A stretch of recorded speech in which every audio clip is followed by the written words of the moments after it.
Assalamualaikum warahmatullahi wabarakatuh. Salam sejahtera bagi kita semua.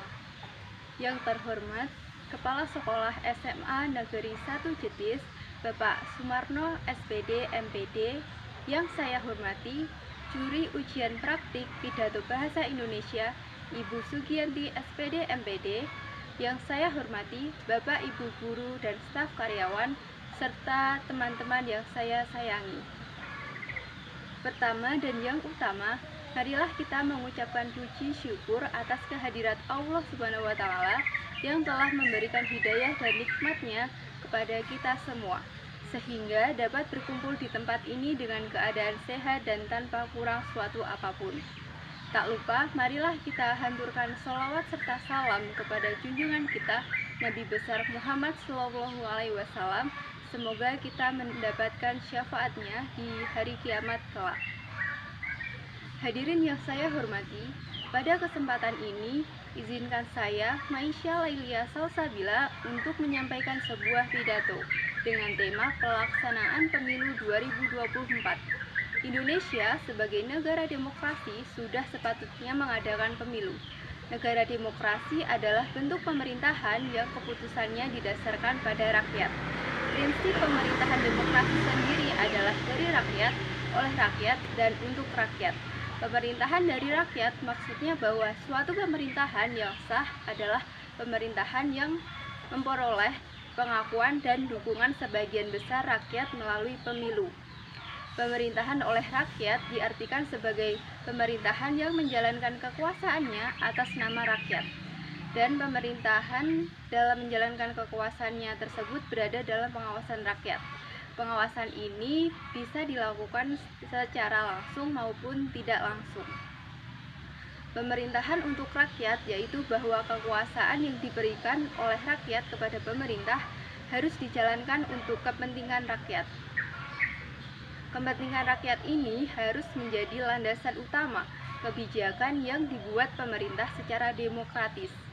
Pemilu merupakan akronim dari pemilihan umum yang memiliki arti salah satu proses yang dilakukan untuk memilih seseorang yang telah mencalonkan diri yang nantinya akan dipilih oleh seluruh rakyat, termasuk orang yang mencalonkan diri dengan berprinsip pada luber dan jurdil, yaitu langsung, umum, bebas, rahasia, jujur, dan adil melalui pemungutan suara secara serentak dari Sabang sampai Merauke. Setelah pemilu ini dilakukan 5 tahun sekali untuk memilih presiden dan wakil presiden serta DPR, DPRD provinsi, DPRD kabupaten kota, dan DPD. Setelah menunggu 5 tahun, pemilu akan berlangsung lagi tahun 2024, tepatnya 14 Februari 2024. Hadirin yang saya hormati, KPU telah resmi menetapkan siapa saja pasangan calon presiden dan wakil presiden.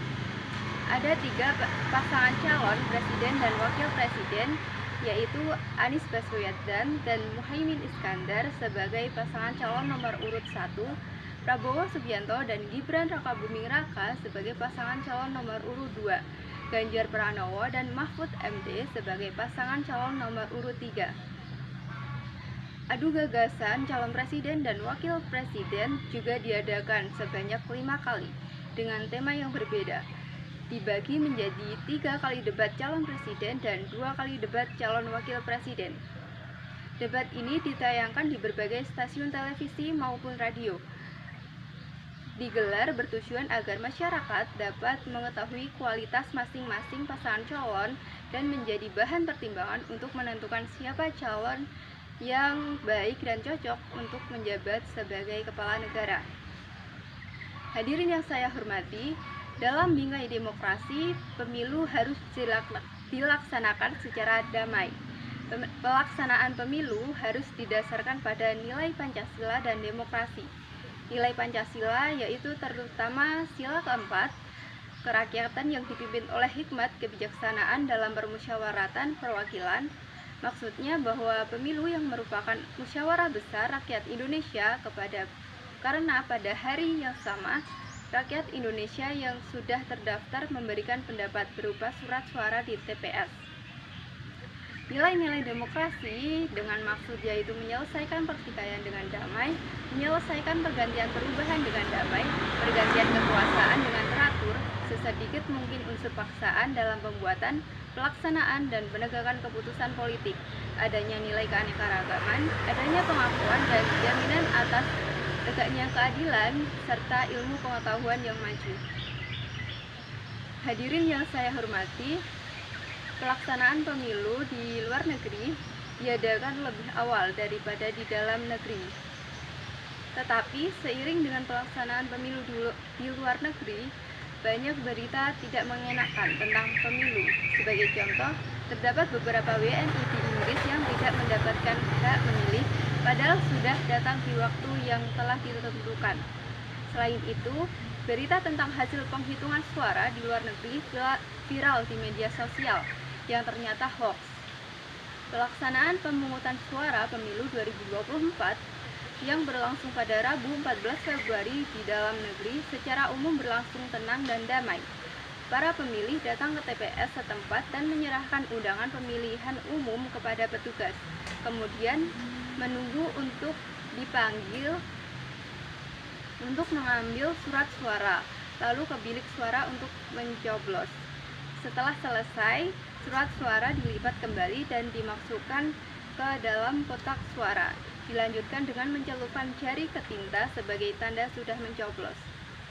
Situasi ini tidak terlepas dari para aparat keamanan, yakni Polri yang siap siaga untuk menjaga situasi tetap kondusif di tengah masyarakat. Quick count pun sudah dimulai dengan pasangan Prabowo Subianto dan Gibran Rakabuming Raka sedang unggul dengan persentase tertinggi. Hadirin yang saya hormati, dalam menyikapi pelaksanaan pemilu 2024 ini, kita harus menerapkan asas pemilu di Indonesia. Untuk mencapai asas tersebut, penyelenggara pemilu, peserta pemilu, pemerintah, dan masyarakat harus memiliki komitmen yang sama, yaitu menjaga integritas masing-masing, sehingga meminimalisir praktik-praktik kecurangan dalam pelaksanaan pemilu. Sebagai masyarakat yang baik, kita harus menggunakan hak pilih kita dengan sebaik-baiknya, karena suara kita akan mempengaruhi bangsa Indonesia di masa depan. Berpartisipasi dalam pemilu adalah tanggung jawab sosial setiap warga negara. Ini adalah bagian dari kewajiban untuk menjaga demokrasi tetap hidup dan berfungsi. Selain itu, kita juga harus menjaga pelaksanaan pemilu dengan damai. Semoga yang terpilih menjadi presiden dan wakil presiden maupun wakil rakyat dapat menjalankan tugasnya dengan amanah dan jujur, serta dapat memajukan dan mensejahterakan rakyat Indonesia. Demikian pidato yang dapat saya sampaikan pada kesempatan ini. Apabila ada kesalahan baik dari pidato saya maupun gerak-gerik saya dalam menyampaikan pidato, saya memohon maaf. Atas perhatiannya, saya mengucapkan terima kasih. Sekian dari saya. Wassalamualaikum warahmatullahi wabarakatuh.